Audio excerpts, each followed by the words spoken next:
Hi friends, எல்லோரும் எப்படி இருக்கீங்க? எல்லாருமே ரொம்ப ரொம்ப நல்லா இருப்பீங்கன்னு நம்புகிறேன். போகிறோம் எங்கே நாம் போகிறோம்? பீச்சுக்கு போகிறோம். எங்கே நாம் போகிறோம்? கரெக்டு தான், பீச்சுக்கு தான் போகிறோம். ஸோ என்ன திடீர்னு பீச்சுக்கு ஒரு சடன் பிளான்னா, இட்ஸ் அ சண்டே. ஸோ ஒரு சண்டே பிளான் ஜஸ்ட் டு கொஞ்சம் ரிலாக்ஸ்டாக அப்படியே பீச்சுக்கு போயிட்டு டைம் ஸ்பெண்ட் பண்ணலான்னு. இன்றைக்கி என்ன ஸ்பெஷல் அதில் அப்படின்னா, பாப்பாவுக்கு இதுதான் ஃபஸ்ட் டைம் பீச். அவள் ரொம்ப குழந்தையாக இருக்கும்போது அவளை கூட்டிகிட்டு போயிருக்கோம். பட் அவள் பீச் பார்க்கவே இல்லை, அப்போது தூங்கிட்டு தான் இருந்தாள். ஸோ இப்போ தான் அவள் பீச்சே ஃபஸ்ட் டைம் பார்க்க போகிறாள். ஸோ அதனால் போயிட்டுருக்கோம். ஈஸியாக தான் போகிறோம் வழக்கம் போல்.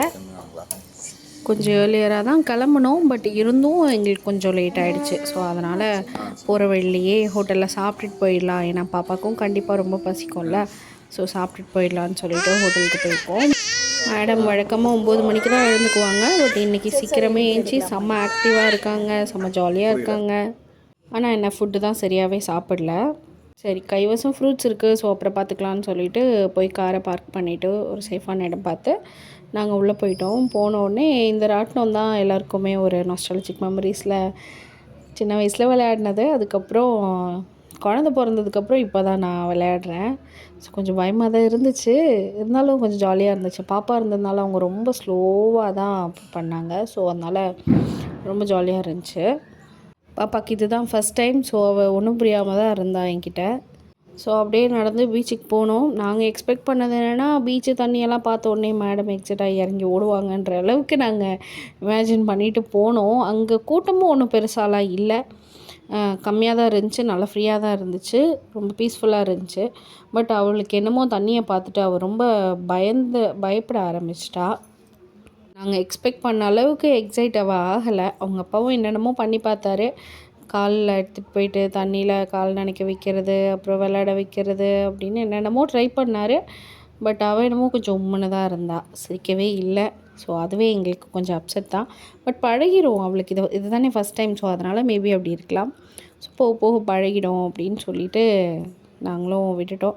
சரி, அவர்கிட்ட இருக்கிறதுனால தான் அப்படி இருக்கா போல் இருக்குது. சரி, கொஞ்சம் நேரம் நம்ம ஸ்பெண்ட் பண்ணலாம் அப்படின்னு சொல்லிவிட்டு அப்படியே அவங்க அப்பா கூட வச்சு கொஞ்சம் ஃபோட்டோஸை வீடியோஸ் எல்லாம் எடுத்துகிட்டு அப்புறமா நான் தூக்கிட்டு போனேன். சரி, என்கிட்ட எப்படி இருக்கா, கொஞ்சம் கம்ஃபர்டபுளாக இருப்பா. ஸோ அதனால் சிரிக்கிறாளா அப்படின்னு ட்ரை பண்ணேன். அங்கே இருந்து அவங்க அப்பாவை காட்டி என்னென்னமோ பண்ணோம். பட்டு கொஞ்சம் நாங்கள் எக்ஸ்பெக்ட் பண்ண அளவுக்கு அவள் சிரிக்கல. பட் கொஞ்சம் சிரித்தா. பட் அதுக்குள்ளே தண்ணி வந்து நிறைய பெருசாக வந்ததுனால ட்ரெஸ் எல்லாம் நனைஞ்சு போச்சு. ட்ரெஸ் எல்லாம் சேஞ்ச் பண்ணிவிட்டு விளையாடுறதுக்கு போயிட்டோம். பீச் வரைக்கும் வந்துட்டு நம்ம இதெல்லாம் விளையாடலைன்னா அப்படி. ஸோ விளையாடினா போதுமா, ஜெயிச்சுட்டு தானே வரணும். ஸோ ஜெயிச்சுட்டு தான் வந்தோம். அதோட நல்லா வெயில் வர ஆரம்பிச்சிருச்சு கொஞ்சம். ஸோ குழந்தைய வச்சுட்டாங்க, இருக்க முடியல, கொஞ்சம் கம்ஃபர்டபுளாக இல்லை. ஸோ அதனால் கிளம்பிட்டோம். ஸோ ஒரு 10 மணி தான் ஆயிருந்துச்சு. ஸோ அதனால் உடனே வீட்டுக்கு போக வேண்டாம்னு சொல்லிவிட்டு அப்படியே மாயாஜால் போனோம். போகும்போது உள்ளே போகும்போது தூங்கிட்டு தான் இருந்தா. பட் அவங்க அப்பா இந்த வண்டி எடுத்து ஓட்ட ஆரம்பித்த உடனே மேடம் முடிச்சிட்டாங்க. அப்பாவும் பொண்ணும் பாருங்கள் எவ்வளோ ஜாலியாக விளையாடிட்டுருக்காங்கன்னு. நான் நினச்சேன் அவள் கொஞ்சம் பயப்படுவா அப்படின்னு நினச்சேன். பட் அவள் பயப்படல, ரொம்பவே சேஃபாக இருந்தா அண்ட் ரொம்ப என்ஜாய் பண்ணாள். அதுதான் ரொம்ப முக்கியம்.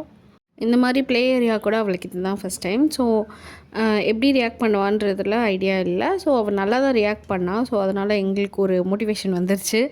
அப்போ ப்ளே ஏரியாவுக்கும் கூட்டிகிட்டு போகலாம், இங்கேயும் அவள் நல்லா என்ஜாய் பண்ணுறான்னா ஆப்வியஸ்லி ப்ளே ஏரியா போனான்னா இன்னும் என்ஜாய் பண்ணுவாள் அப்படின்ற மாதிரி. உள்ளேயே ப்ளே ஏரியா இருக்குது மாயாஜாலில். அவள் இந்த ட்ராம்போலினில் குதிக்கணும்னு கேட்டுட்டு இருந்தா. பட்டு இதில் வந்து பெரிய பசங்களே கொஞ்சம் கஷ்டப்படுறாங்க. ஸோ அதனால் அவளை அங்கே விடலை. உள்ள ஸ்ட்ரெயிட்டாக ப்ளே ஏரியாக்கே போயிட்டோம். உள்ளே போனதும் சின்ராஸை கையிலே பிடிக்க முடியலன்ற மாதிரி மேடமை கையிலே பிடிக்க முடியல. பே கூட பண்ணிட்டு வரல, அதுக்குள்ளே இது வேணும் அது வேணும்னு சொல்லிட்டு ஒவ்வொன்றுத்துலேயும் ஏறி ஏறி விளையாட ஆரம்பிச்சிட்டா அவள். நம்மளும் ஃபஸ்ட்டு செக் பண்ணிவிட்டு அப்புறமா பே பண்ணிக்கலாம் அப்படின்னு சொல்லிட்டு இந்த மாதிரி நானே உட்கார வச்சு ஆட்டிகிட்டு இருந்தேன். அப்புறம் என்ஜாய் பண்ணுறான்னு தெரிஞ்சதுக்கப்புறமா பே பண்ணிவிட்டு இதுதான் ஃபஸ்ட் ரைட் மேடம்க்கு.